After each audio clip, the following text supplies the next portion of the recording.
Neonic Void Productions presents.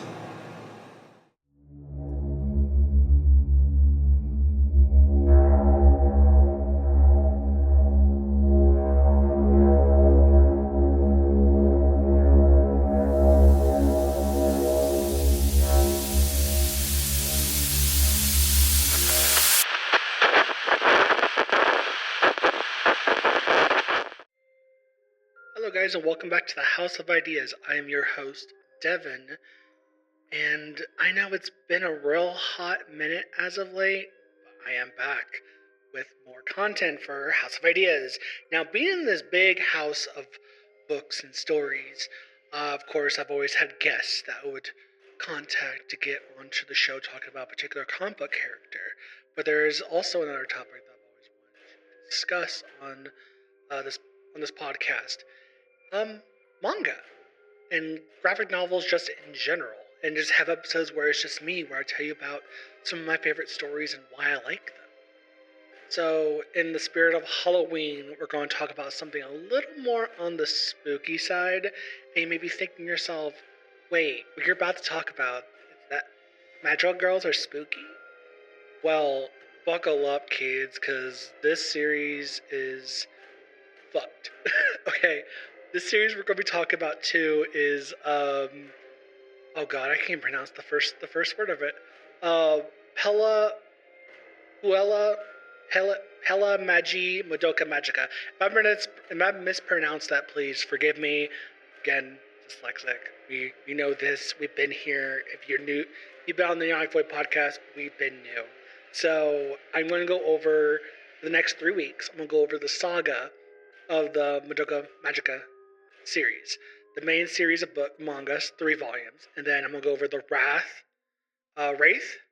arc, and then Rebellion. But yeah, so before we get into that, please look in the description below and see a link to our link tree for Neonic Void Productions, a podcast. Neonic Void Productions. See all the lists of the other podcasts that we have for Neonic Void. Also, the YouTube channel is in there below, so please go check all of that out.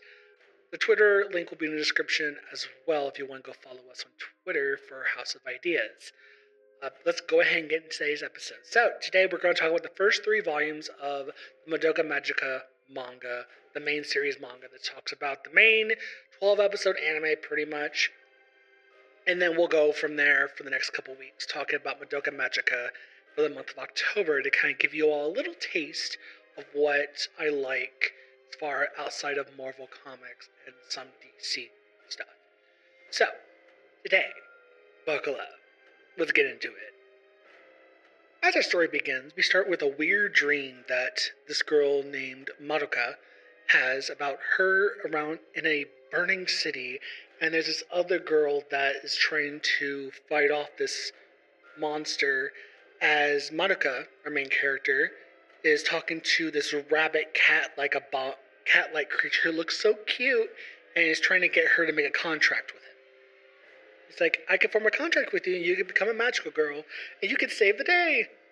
While the other girl, the long-haired girl in her dream, is screaming not to. And then we jump to the story. Well, so Madoka wakes up and finds out it's a dream. And we get to meet her family, her father, mother, little brother. And she goes off on her way to school. She has she meets up with her friends Sayaka and Hitami. And from there, she talks about her dream, that she had this weird dream about this girl again. And we have a transfer student that comes in, and it's the girl from her dream, whose name is Homura. Now, Homura is a new transfer student from America, as the story goes, and she sits near Madoka, or actually she goes up to Madoka saying, "You're the nurse representation. I can't think of it. Nurse's assistant," and she was going to, basically Homura asked her to take her to the nurse's office. So they're heading out to the hall to go down to the nurse's office, and of course Homura is leading Madoka, which kind of Madoka makes Monica question, like, what? Why? Huh? I'm confused. It's like, she knows where she's going? And then there's this whole conversation about how um,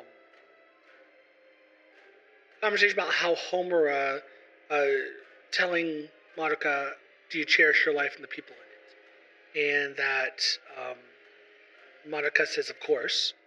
And they kind of have a moment. And of course, it's very weird because Homura just out of the blue says, do you value your life? Everyone in it? Cool. Great. Me too. I'm mysterious. Ooh. And from there, we go to the end of the day where Madoka and Sayaka are running around town doing God knows what.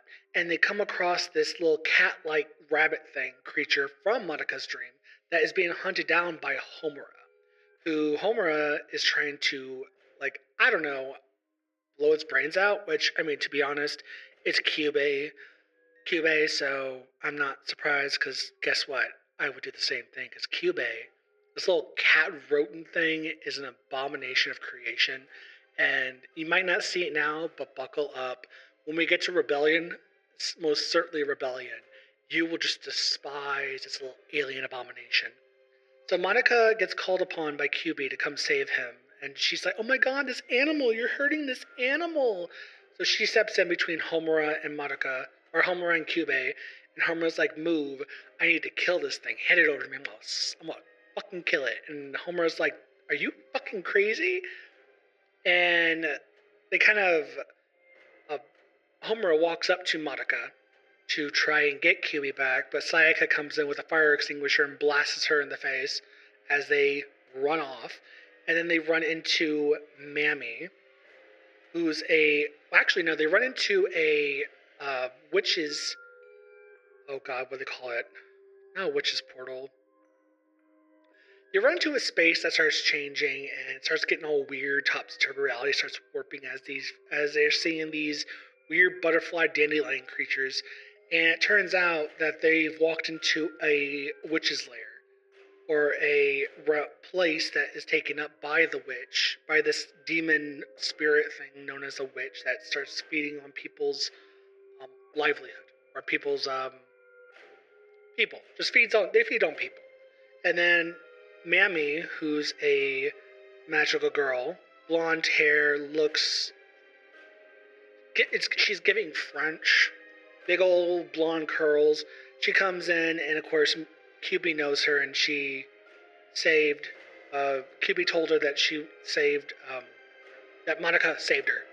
So from there, they become friends with Mammy and QB, and QB's like, hey, if you make contract with me, I can totally make you into a magical girl. You can fight these things called witches. And of course, Mammy shows how her powers work, how she uses them to help others, but then turns out Homura's a magical girl, and they're like, don't fucking do it. Don't fucking do it. Don't fucking make a deal with this little abomination. So they hang out, and they get to know Mammy, which is great for them. Which is great. And next morning, Madoka is woken up by Kyubey, who's randomly in the house, but no one else can see him but Madoka, which is bizarre. So from there, Madoka and Sayaka meet up with Mammy, and they talk about how what it means to be a magical girl, that they have this soul gem that they transform with, and that they fight these things called witches that feed on people. They form these things called witches barriers, and they feed off of people's emotions, people's life energy, and basically if you they feed on people, and that's how you get a bunch of suicides and stuff that are popping up in little pockets because of these witches. And QB is still trying to convince them to become magical girls, but they're refusing. They're like, we need time to think about this. So they do. And then they go about their day at school, and they're talking about what they want, what they wish for. Then Homura basically just comes in. She pops in every so often. She's just like, yeah, don't do it. Don't do the wish. It's not worth it. It's not worth it. Nope. And then later on, they decide to join up with Mammy after Monica's drew up a design of what she wanted her outfit to be. Sayaka got a bat to help her with the witch problem. And then from there, they see a businesswoman jumping off a building. And of course, Mammy saves her, and then they find out that there's a witch here. And they kill it. Everything's all Gucci. But then that's when they first figure out about the grief seeds, which grief seeds come from witches that you kill, and they suck the tainted energy, the black aura from your soul gem, because every time you use your soul gem, it gets darker and darker. And they use these grief seeds that come from the witches to purify their soul gem. First, Homer is still there, and she's acting all mysterious, and ooh, I'm mysterious. And we jump to the next day, where we kind of get to see a little more about Sayaka's story, where she has her childhood friend who was a musician, who's in the hospital for a hand injury, and he's not able to play the violin like he used to. And it's kind of hinting at the fact that she might be wanting to make a wish to cure his hand so he can play music again. And then, of course, from there we jump over to the three of them, Mammy, Sayaka, and Madoka, as they're taking on right before they go take on a witch, they learn about Mammy's backstory, that she got into a car accident and her whole family died. And her wish was to live. So she didn't have any opportunity to think of a wish. Her wish was basically chosen for her. If she didn't want to die, she wanted to live. So from there, she became a magical girl. As QB saved her life. But she's like, I didn't have the choice to come up to get a wish. So I want you guys to think about it before you decide anything. Which is smart, because Mammy doesn't know what's really going on. So from there, they talk things out, talk about how it is being a magical girl and what the life is like, and how you should really be particular what you wish for. And QB, of course, is like, contract with me, tee-hee. And then we jump to the next day, and they're heading home from school, and they find a grief seed that's about to hatch. So a grief seed is also an egg for a witch. So if it's right before it hatches, it looks like a little ball with a black needle that's stuck into a wall, and it looks like it's about to hatch, then it does. Monica runs off to get Mammy for this witch. And then Madoka comes in with Homura, and they kind of duke it out. Well, Mammy takes care of Homura, where she's like, she can't do anything. She kind of stuck there. She's wrapped up in ribbons that Mammy can summon. And then instead of going to the barrier for the witch, they take out the witch. And Mammy and Madoka have a touching moment where Mammy talks about how she doesn't have to be alone anymore, because there are other girls like her who she won't be by herself, because she's been living a lonely life since she became a magical girl, because her family's dead and she's by herself. And this is technically her territory, so she doesn't have anyone around who understands everything that's going on. So she has like a little touching moment with Madoka, and how she's finally not alone in this. And they go and take on the witch, and this is when things get dicey. So this witch, in particular, takes the shape of a little doll, with a little doll demon thing, and Mammy is beating its ass. And then when she wraps it up with her ribbons and then goes off to shoot it, the doll opens its mouth and the true witch appears, which's name is called Charlotte. Now this witch, from the doll's mouth, the witch's true form appears. This snake-like, clown-like abomination that's like a big old snake coming out of its mouth with sharp-ass teeth. And we jump over to Homura, where the ribbons melt and release her, and she realizes, oh shit, Mammy's dead. And then we jump over back into the barrier, and Mammy's head got bit. Like, literally. Girl's dead. Point blank, period. And I remember watching this anime, and I'm like, oh shit. Okay, that. And the manga is a little more bloody than the anime is, but the shock is still the same. Because this anime gives this manga slash anime series gives very much a vibe of it being cute, like a typical magical girl, but it's a show, but it's not. It's about episode 3, or about this chapter in particular, that it just gets dark, and you kind of see the fuckery underneath.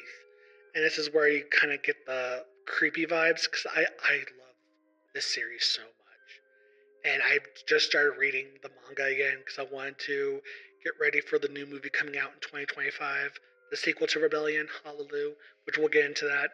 But yeah, so Mami's dead because of Charlotte, the witch, and Sayaka and Madoka are kind of like, oh, we're fucked. So then Homura comes in and kills the witch, throws bombs in its throat, and explodes from the inside out. And Homura is just like, see, this is what happens when you become a magical girl. You die. Don't be like that. You can be better than this. Don't. Dangerous. It's ain't for weak people. This is a dangerous business. And Sayaka, of course, is not having it. They have like a whole altercation where Homura is just kind of acting heartless and shit. And she's like, whatever. And she's like, don't make contracts with QB. Period.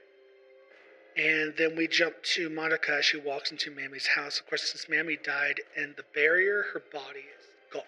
So she's considered missing. Because if you died in the barrier of the witch, and you kill the witch, the barrier vanishes, so does your body.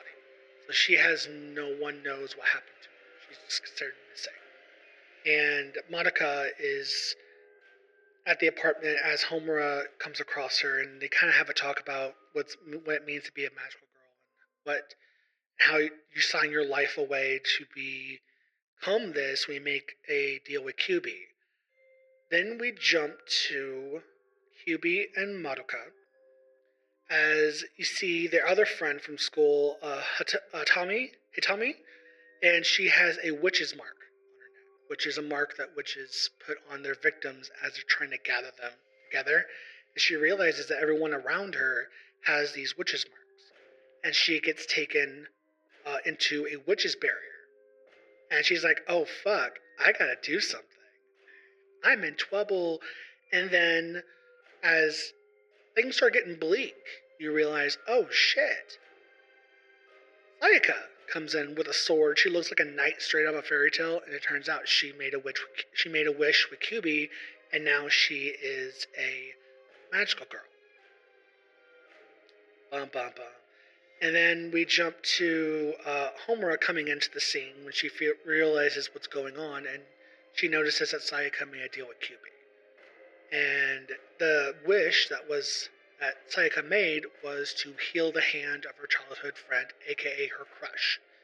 And then we end volume 1 with a new girl coming into the picture that's coming in onto the territory since Mami died. So there's another magical girl coming into the fray.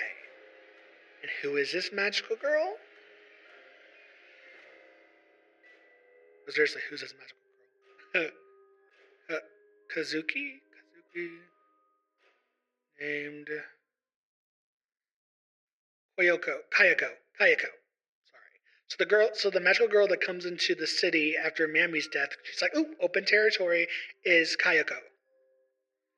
So, and that is where we end volume 1 of the story for Madoka Magica. Going into volume 2 now, we jump as, of course, Sayaka has taken on the duties as a magical girl, and she gets confronted by a girl named Kayako, which is the long-haired magical girl that we met at the very end with QB saying, oh, this is my territory now. And it turns out that during one of these conflicts, basically they kind of have a big old fight and conflict and shit, and of course Kayako, yeah. So Kayako and Sayaka fight, and they basically just fighting over territory, and just like, we're magical girls, we're supposed to be on the same side, but it turns out you're not. And of course, I'm going to be summarizing this There's a lot of big stuff. There's a lot of little things going on, but nothing too big where it's like I don't need to go over every little detail. But during one of these conflicts, Madoka tries to stop Sayaka by throwing her soul gem. And when she throws her soul gem, Sayaka falls limp. And that's when you figure out you kind of start figuring out what's going on here. So it turns out when you make a deal with Kyuubi, because Kyuubi reveals that the soul gems are literally the magical girl's soul, and their bodies became mere hardware, quote unquote. So basically, when you make a deal with Kyuubi, he takes your soul out of your body, turns into a little itsy bitsy gem that you carry around, and if you were to separate said gem, your body is useless. Your body goes limp.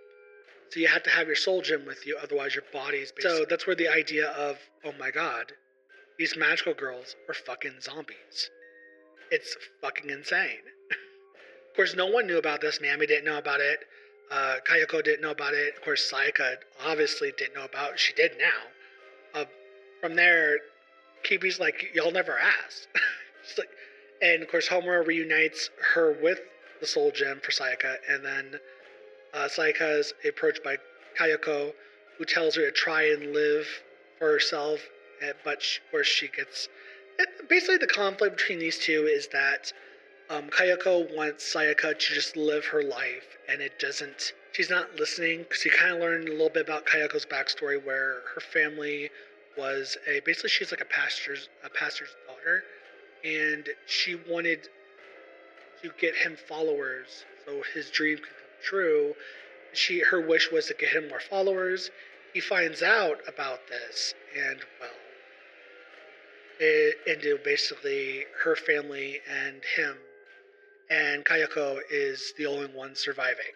So this whole conflict between the two is just trying to get Kayako to get Sayaka to understand the seriousness of her wish and how the consequences that can lead to her. From there, we see that Hitomi from the Volume 1, Sayaka and Madoka's other friend, she's wanting to confess to the guy that Sayaka wished to heal his hand. She's going to confess her feelings to her, and of course Sayaka's devastated. And it's just not it. So Sayaka kind of goes off the rails a little bit, and she falls into despair. And she rejects help from anyone, and she's not taking the grief seeds and taking out the dark aura from her soul gem. So her soul gem is getting darker, blacker, and blacker. And she kind of learns...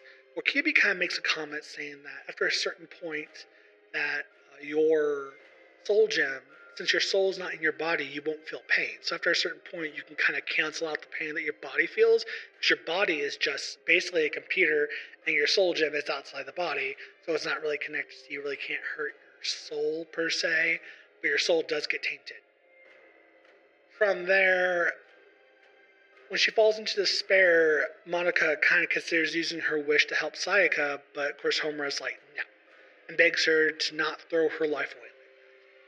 And then of course from there, Homura she reveals that she comes from a different timeline. Homura is the transfer student, the one that Madoka kept dreaming about. It turns out that Homura's from a different timeline. She's been trying to go for replay time over and over again and try to save Madoka from becoming a magical girl. Then we get the big old reveal at the end of this issue, at the end of the volume, where Kayako finds Sayaka only to witness her soul gem shatter under the darkness that it gathered and transforming her into a witch. So that's where you get the reveal that magical girls turn into witches themselves. And let me fucking tell you, learning about that the first time, now granted, I've known about this series for over 10 years. So I was there back in the trenches in 2011 watching the series. It so good. And then I'm just recently rereading the manga because I wanted to do an episode on this here for you all, a House of Ideas. So, getting into the last volume, Homura reveals that to Madoka and Kayako that Sayaka has become a witch as a result of her soul gem transforming into a grief seed. Kyuubi kind of chimes in. He's like, "Yeah, that's how that works." And me and my kind, we're known as incubators, explaining to Madoka that he raises magical girls to become witches in order to harvest energy needed to counter entropy in the universe. So he makes deals with these girls just for them to fall into despair and become monsters, just to be killed by other magical girls. A constant cycle because of the heightened emotions that young girls have on Earth, apparently. And still believing there may be a way to save Sayaka, Kayoko takes Monica to try and reach her, but in the end, she is forced to sacrifice herself to stop Sayaka, and her and Sayaka both die. Homura's past is revealed from there, in which she came from a different timeline and became a magical girl in order to go back in time to prevent Monika's death at the hands of a powerful witch known as Walpurgisnacht. Now, Walpurgisnacht, I hope I'm pronouncing that correctly. Walpurgisnacht basically means witch's night. Let me double check that for you, ladies and gentlemen. I want to double check that. Walpurgisnacht, or Walpurgisnacht, that's... Yes, I think that is Witch's Night, or it's the eve of May Day on which witches are held to ride an appointed. Yeah, it's basically the day dealing with witches. There's a witch, a very large witch, that's called Walpurgisnacht, and they don't know if this witch is a combination of a bunch of different witches or if it's a magical girl that turned into a witch. There was a theory going around in the story that rumors that this might be a bunch of witches combined into one. I don't know. I think there are theories out there that the Walpurgisnacht might have came from a combination of different witches forming into one being that can alter cities into their barrier. Because normally witches only take up maybe a building or two, but this one could take up a whole city and destroy it. So when she eventually learned the true nature of being a magical girl, Homura, she spent several time loops trying to prevent Madoka from making a contract in the first place. Back in the present, QB shows the history of the magical girl to Madoka. Madoka later sees Homura, who revealed her secret to her, and decides to fight against the Walpurgisnacht alone. When Homura is outmatched, because she's one person going against this huge abomination of a witch, Madoka makes the decision to become a magical girl, wishing to prevent all magical girls throughout history from turning into witches. And from this, as QB has been saying off and on throughout this series, that Madoka, you have the potential to be such a powerful magical girl, to the point where I can't fathom how powerful you will be. And when he finds out that Homura has gone back in time over and over and over and over again, it's technically her fault that she became this powerful. So, Madoka makes this witch to take out the witches at the source and prevent magical girls from turning into witches. From there, Madoka becomes God. She rewrites the fabric of the universe, and she becomes this godlike entity that rewrites history.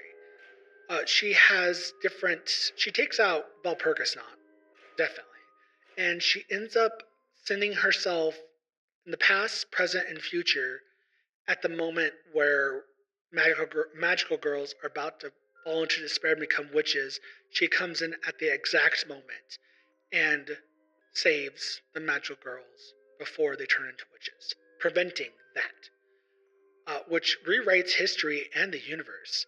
And history is being changed, and Homura is the only one who remembers Madoka and continues to fight against this new enemy that pops up in its place. So, when the world is rewritten, and the universe is redone under Madoka's wish, Madoka ceases to exist. Her family has no idea who she is or what remembered her in any way, shape, or form.